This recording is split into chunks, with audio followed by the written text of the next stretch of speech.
오늘의 사연 시작합니다. 안녕하세요. 잘생긴 왕자님을 키우고 있는 싱글맘이에요. 싱글맘이라고 하면 다짜고짜 불쌍하다고 생각하시는 분들이 많던데, 사실 저는 요즘처럼 행복할 때가 있었나 싶을 만큼 만족하며 살고 있어요. 그래도 남편이 있어야 하지 않냐. 나중에 아이가 아빠를 찾으면 어떻게 하려고 하냐. 뭐 이런 말씀들을 많이 하실 텐데, 이제부터 남편이 없는 지금이 왜 더 행복한지 말씀드려 볼까 합니다. 남편과 저는 오랜 시간 연애 끝에 결혼을 하게 된 케이스입니다. 제가 남편에게 빠진 여러 가지 이유가 있겠지만 그중에 가장 제 마음을 뺏은 건 바로 다정함이었어요. 저뿐만 아니라 주변 사람들에게 친절하고 웬만한 일에는 화도 내지 않는 세상 착해 보이는 그 모습이 참 좋았거든요. 거기다 세심한 성격 탓에 친구며 직장 동료 그리고 친척들까지 얼마나 잘 챙기는지. 남편을 아는 대부분의 사람들은 늘 남편에 대해 칭찬 일색이었죠. 하지만 이게 남편감으로는 그렇게 좋은 게 아니더라고요. 그때는 미처 몰랐네요. 연애할 때에는 남편의 근면성 실함과 고운 성품 때문에 청혼을 받자마자 바로 승낙을 했습니다. 누구보다도 믿을 만하다 생각했고, 실제로도 결혼 초반에 시집살이를 당하면서도 제가 버틸 수 있을 만큼 좋은 남편이었거든요. 물론 결혼할 때 서로의 조건은 좀 달랐어요. 아무래도 남편은 군대도 갔다 와야 했고, 학비 때문에 중간에 휴학도 하다 보니 졸업과 취업이 밀렸죠. 그러다 보니 정작 결혼할 당시에 모아놓은 돈이 많을 수가 없었습니다.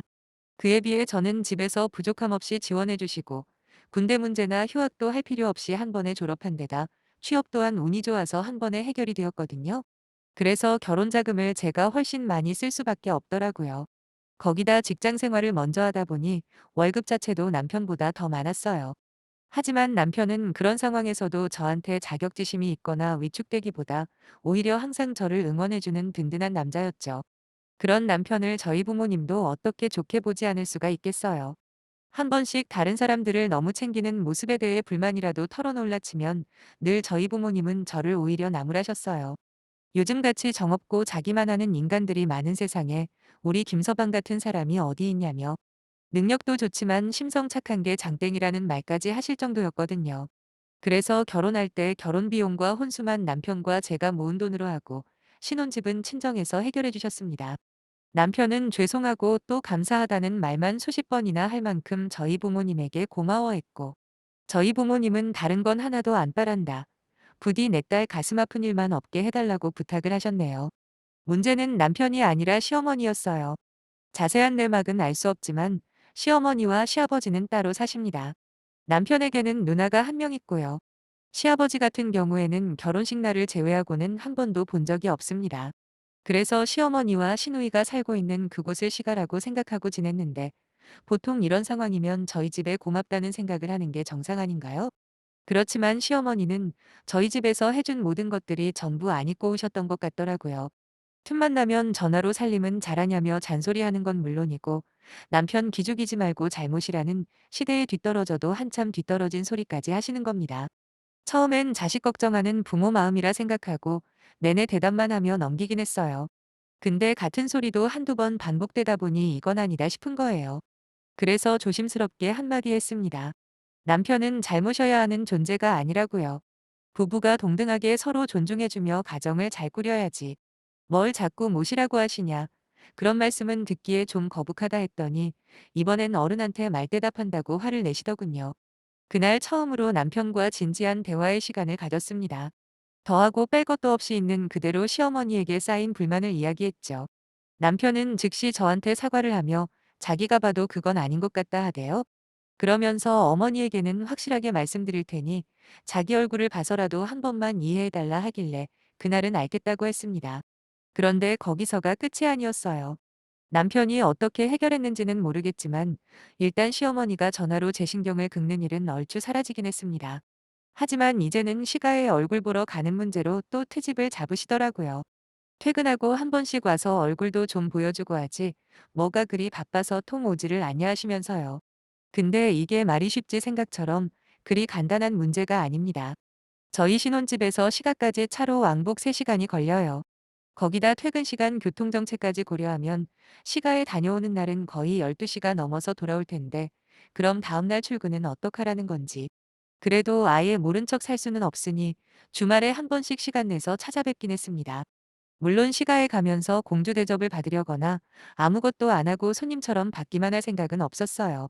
꼬박꼬박 반찬들도 직접 해서 싸가기도 하고 갈 때마다 용돈도 좀 챙겨드리고 했는데 시어머니는 마치 저를 가정부 취급을 하려고 하시더라고요.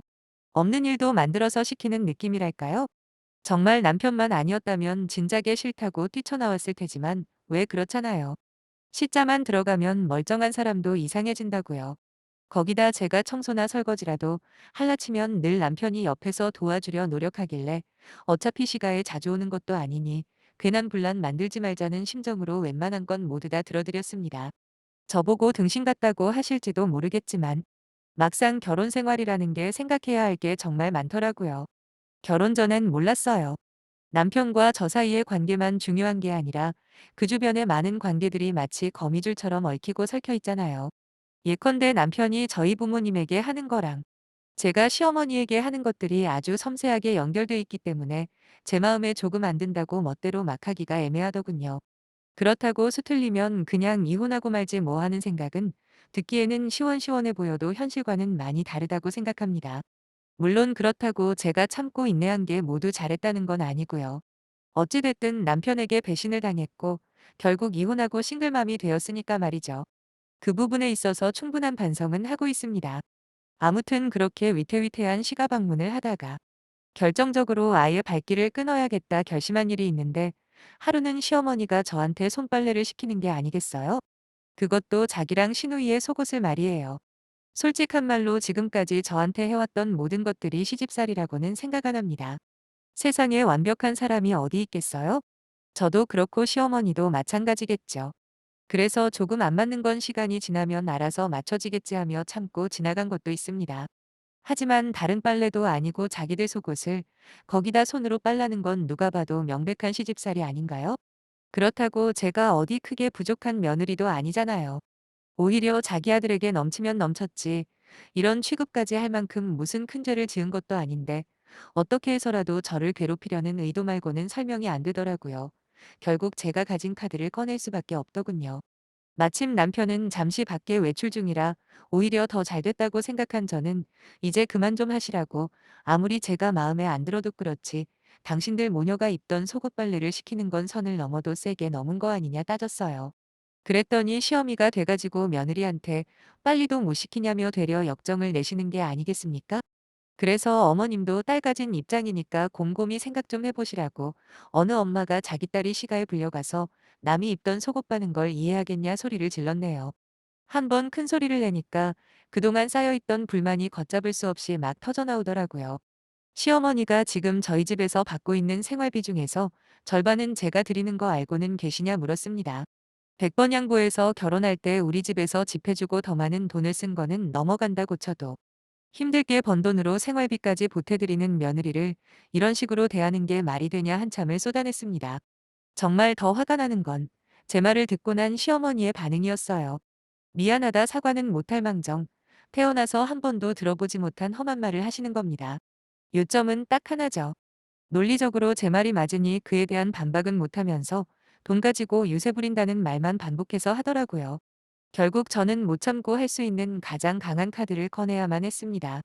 시어머니에게 그랬어요. 자꾸 이렇게 못 살게 구시는데. 원, 내가 어머님의 어떤 부분을 보고 생활비를 지원해 드릴 수 있겠냐고요. 저라고 돈이 흘러넘쳐서 도와드리는 거 아니다.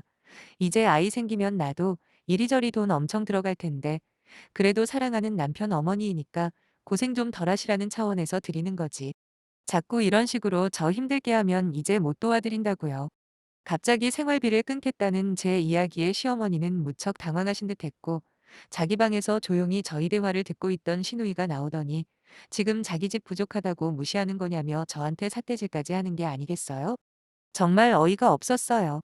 왜 며느리는 항상 죄인이라고 생각을 하는 걸까요? 따지고 보면 자기들도 여자잖아요. 한 명은 이미 누군가의 며느리였고 또 한 명은 앞으로 며느리가 될 입장인데 도대체 무슨 심보인지 알 수가 없더라고요.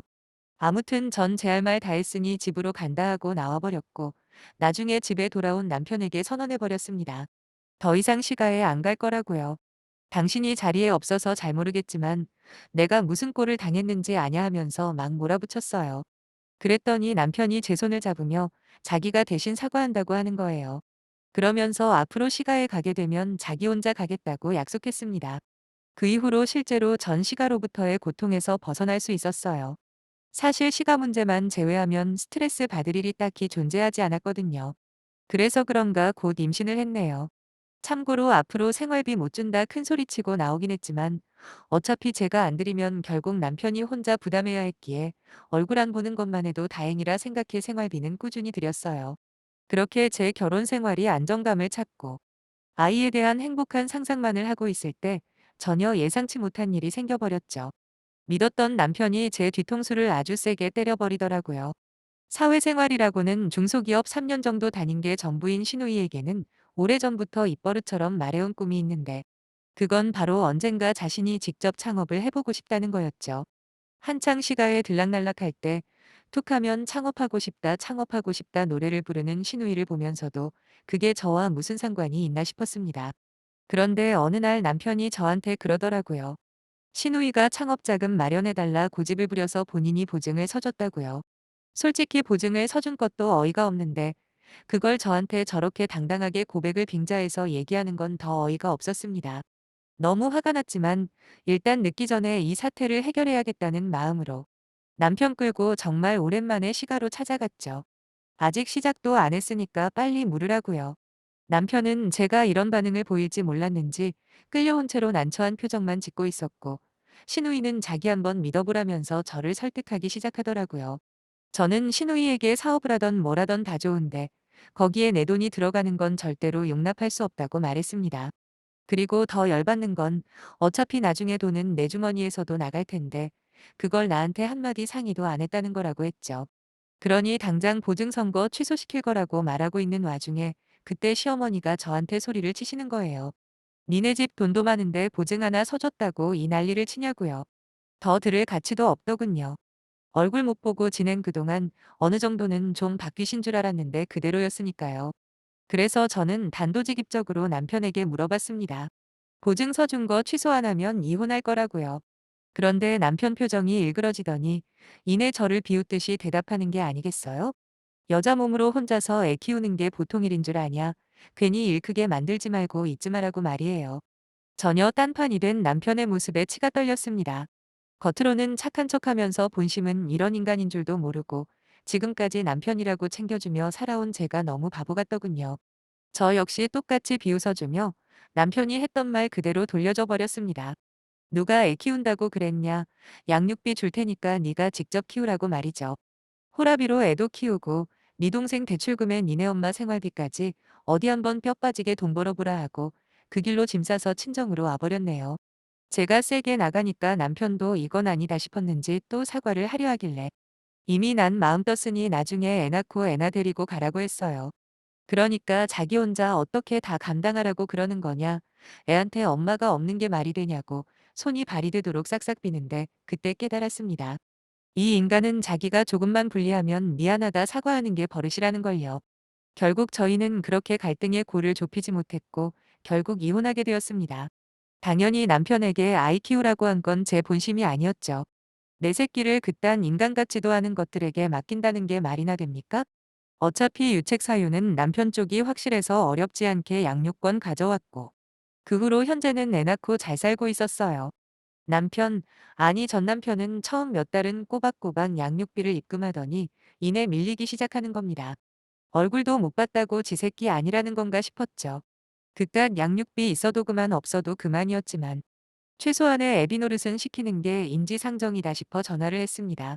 그랬더니 묻지도 않은 이야기를 해주는데 창업하겠다던 시누이는 제대로 사업을 시작하지도 못하고 인테리어 공사 단계에서 사기를 당했다고 하더라고요. 결국 돈을 돌려막느라 사금융까지 손을 뻗었다면서 지금 자기 집안 꼴이 엉망이라고 또 저한테 미안하다 그땐 네 말을 들었어야 하는데 라면서 울먹울먹 거리는 거예요. 더 들어봐야 허튼 소리만 할 것 같아서 그건 내가 할 바 아니니까 애 양육비나 밀리지 말고 입금하라고. 안 그러면 강제로라도 받아낸다 말하고 전화를 끊었습니다. 그 후로 가끔씩 전화가 오긴 하는데 처음에 몇 번 받아주다가 나중엔 안 받고 있네요.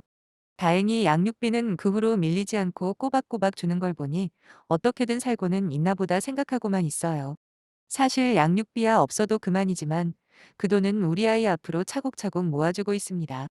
혹시 모를 미래를 위해 아이에게 비상금을 만들어주는 거죠.